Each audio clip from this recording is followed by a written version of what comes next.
The flight path of a spaceplane differs from that of a usual rocket. Rockets take off from a launch pad. We, on the other hand, will take a different approach. The payload is loaded into the Athena mission module whilst in the hangar.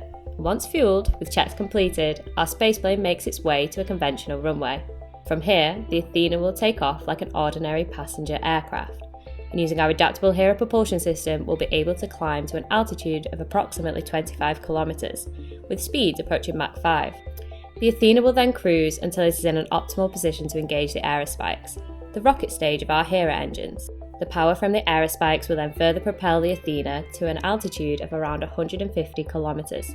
This is what is called a low Earth orbit, and this is where our missions will take place. There are three main missions we are working towards. Firstly, a dedicated deployment system for a class of satellites called nanosatellites or CubeSats. Secondly, an experimental testbed for microgravity experiments.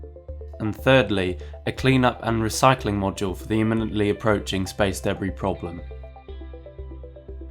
Once our mission is completed, the craft will perform a deorbit burn which will slow the craft down before re-entry into the atmosphere. The craft, on its descent, will experience extreme heat loads but will remain protected thanks to its thermal shielding.